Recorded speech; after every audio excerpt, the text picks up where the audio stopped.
think you're going to see over the next 50 years the rise of a Chinese civilization, an East Asian civilization with their own values, particularly on governance. China is not ever going to be democratic in the Western sense. It's not going to become liberal, but China is showing different ways by which societies can prosper and deliver goods to its own people. And the values of Chinese civilization are definitely going to be far more important in the next 50 years than before.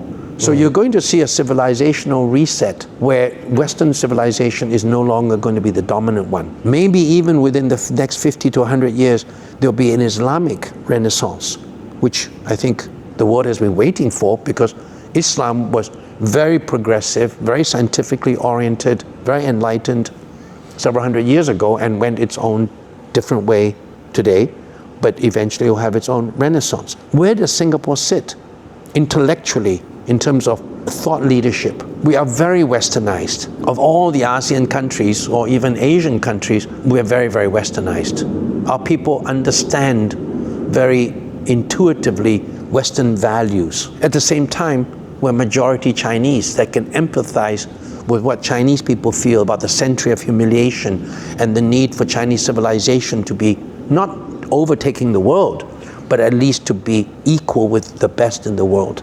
That ambition of China as a civilization to regain its place in the world, I think Chinese Singaporeans understand that. We also live in a multicultural world where a Muslim population is quite important. A Muslim minority is quite important.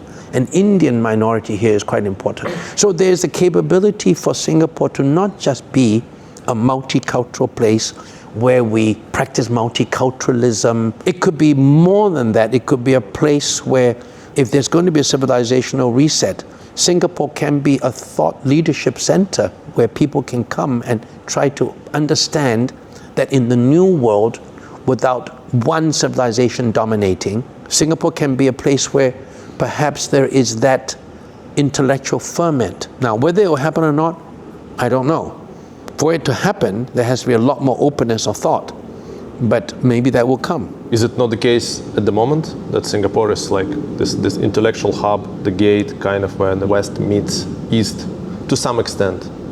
To some extent, yes, but I mean, you look at ancient civilizations. You look at Egypt, and Alexandria was a center of thought for a long time. Yes. Right? If you go back millennium, for that to happen, you have to have a lot of openness to thinking. I would say Singapore is a lot more open to thinking than decades ago, but to really have a very vibrant debate about Western civilization, Eastern civilization, is that going to happen or not?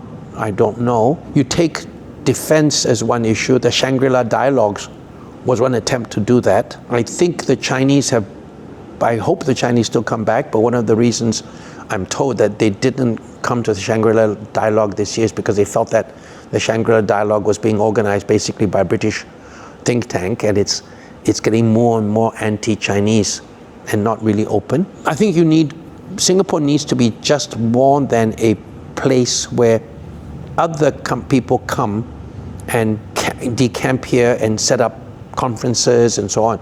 It should be where Singapore itself aspires to be a thought center, and not just a hotel as for people to come. Where it leaves America? So what will be the America's place in the world in the next 50 years, you think? I think someone had said to me, some of my American friends have said, America is probably going through its most divisive period since the US Civil War.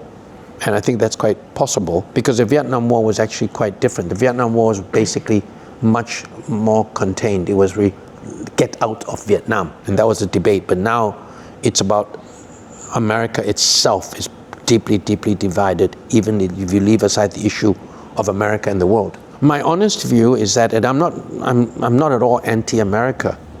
I think I have a deep appreciation of American values, and I have a deep awareness that people write off America too easily, and yet there is so much inner strength and resilience within America itself that I am absolutely sure that America will come out of its own internal divisiveness today and become a very strong country and a very strong society. However, I also at the same breath believe that the whole concept of Pax Americana is gone. Pax Americana meaning what the euphemism they called the post-war rules-based order. Yeah. Only people who come from the global south, maybe a Russian, would know that it's an euphemism, rules-based order playing by American rules. Yeah. And America sets the rules, America plays by its rules, not anybody else's rules. That was a whole post-war order, and that was in fact a bargain that the rest of the world did during the Cold War.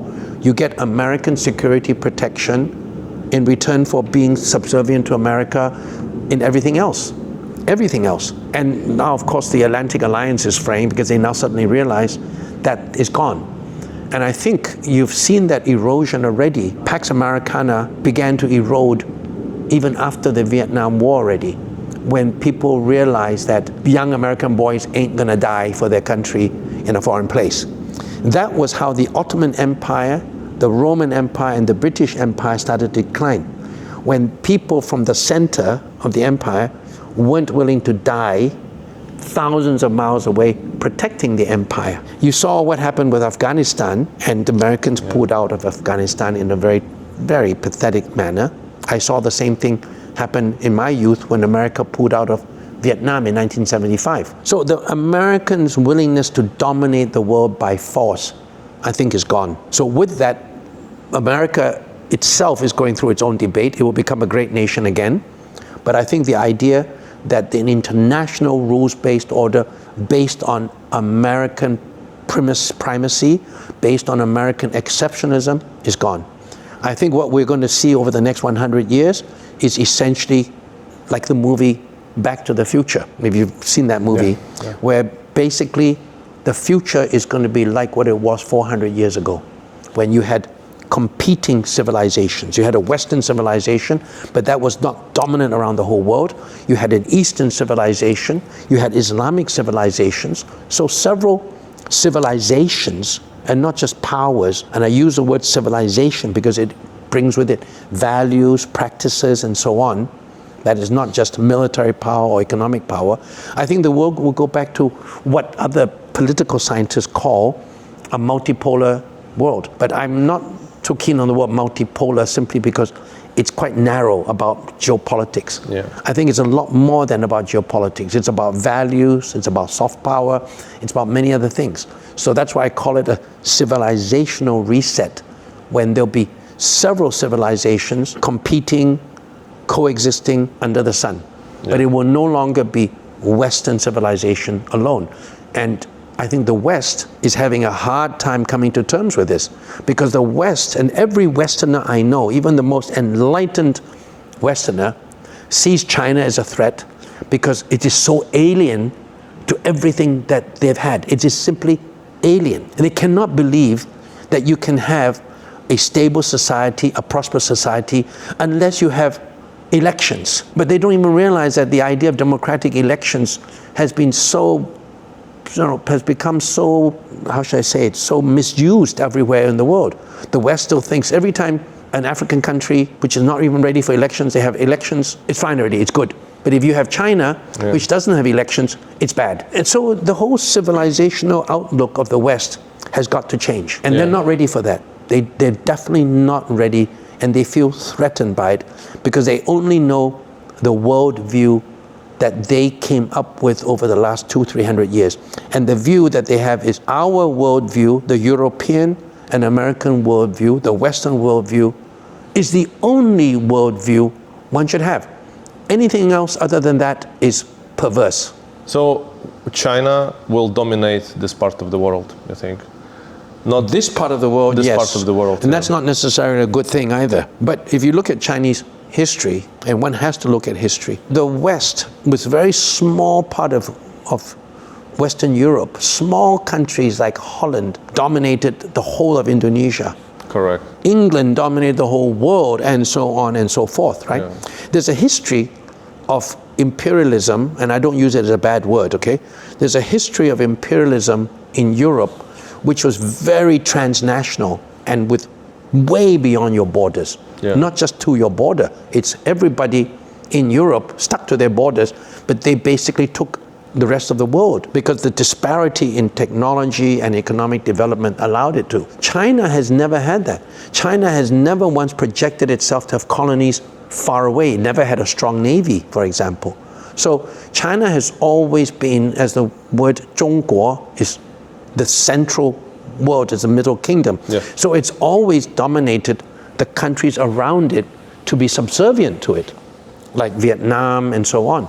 That's the fear that countries will have today, that the Chinese mindset is one of, you are around me, you are a vassal state. So China had a lot of vassal states, but China never had a history of projected imperialism thousands of miles away. So it's crazy for people to think that China would ever go and invade America, invade Europe and so on. It's just not in the Chinese mindset. Yeah. But ASEAN has to be concerned that going back thousands of years, and Vietnam in particular, Vietnam was a vassal state. They had its own emperor, but the language was Chinese, and Vietnam was expected to pay tribute to the Chinese emperor. So that is in the Chinese mindset, and that's what ASEAN countries have to be very careful about, to tell China that we are equal to you, but obviously you're the big elephant in the room.